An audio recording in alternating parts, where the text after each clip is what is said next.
Hi, you're with Chandeep once again, and we're in the second video where we will talk about that how can you format your pivot table like the way you do it in Excel. We'll be speaking about 6 different formatting styles, commonly used formatting styles that you often use in a pivot, and how could you replicate the same in Power BI. So in Excel, you can see that as of now, 2005 and the region north both are placed in column A. And often people would require that why don't you split out 2005 here, which is the years, and you split out the regions in the next column, and then the amount needs to come in the next column. How do you split them out in different columns? Now that is a classic layout that often people would do, or maybe a tabular layout if you're interested in doing that. So what do? I go to the design tab, I go hop over to the report layout, and I change that to a tabular form. And you can see that years is here, region is here, and the amount is here. How do you do similar stuff in Power BI? So my pivot table is right here. How do I do that? So I go over to the second tab, which is the format tab. Remember that you want to talk about formatting. Everything to do with the formatting of any of these visualizations is there in the second tab for format. So I go over to the format tab and I roll down to row headers, and you can see that right now the stepping is on. Stepping means that you have 2005, a little step here, a little indentation here, then you have the region and things like that. So this is on right now. If you turn that off, you can see that you have the year, you have the region, and you have the amount, similar to what we achieved in Excel. Let's move over to the second one, where how do you add or delete the subtotals or the grand totals? So here you have a subtotal and we also have a grand total. How do you add or delete that? In Excel, you go to the design tab and you have two options, subtotals and grand totals. You can choose to turn on or turn off them by these two options. How do you do that in Power BI? So you click on the matrix, which is your sort of a pivot table, hop over to the second tab, which is again the format tab, and take a look. You have two options of subtotals and the grand totals. Opening these options is going to give you the options to turn them on or turn them off. So using them, you can just turn off or turn on the subtotals or the grand totals. All right, moving on to the third formatting option, which is renaming the fields. Let's just take a look at what do I mean by that in Excel. Now you can see that right now this is named as sum of amount, but maybe I'd like to call this as amount.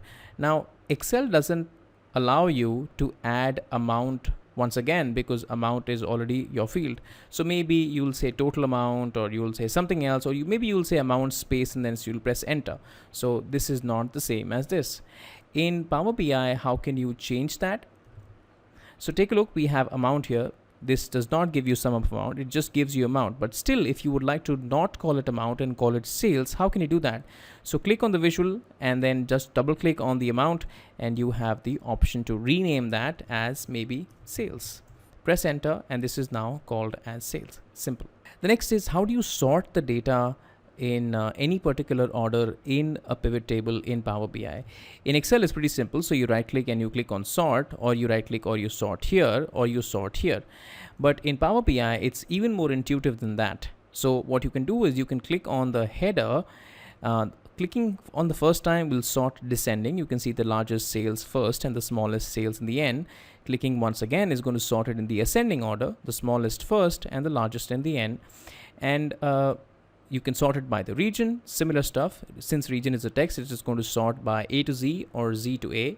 And year is like a number. Obviously, it's going to sort in the smallest to the largest or largest to the smallest, ascending or descending order, the way that you'd like to do it. But simple stuff, just click on the header and it sorts the data automatically. Next is one of the very important things in a pivot table is that how do you activate show values as or summarize feature that you often do while you right click in the pivot table. So when you right click in a pivot table, you get these nice two options, which is summarize the values by sum, count, average, min, max. And you also get these options of show values as a percentage of grand total, column total. How do you get this stuff in Power BI? So just simple stuff. As of now, what I'm going to do is I'm going to go on my sales and just click on the arrow right here, and you can see that I have the options of summing, averaging, min, max, and all that kind of stuff. Although this is not the best practice where you drag the amount here into the values area, but as of now I'm just trying to build up similarities as what you could do the same way as you would have done it in Excel. The correct method is to create a measure for every calculation that you would want to do, but as of now we are just keeping it simple. So like I said, click on the arrow and you have sum, average, min, max. All these summarization is here, and the show values as is right here. Now Power BI doesn't give you as many options as you would have got in Excel, and there is a reason for that, because Power BI has the ability for you to write measures using the DAX language, which I will speak about a little later.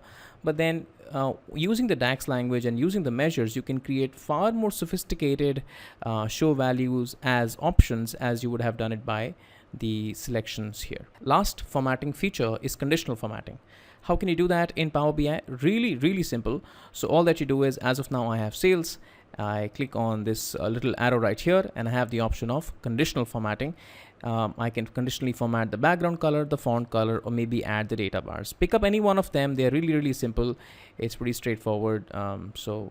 Base value sales, minimum maximum values. How would you like to show your bar? Maybe green color, maybe a light green, and click on OK, and you will have nice conditional formatting right here. Alright, so those were the 6 options by which you can format your pivot tables like you would have done that in Excel.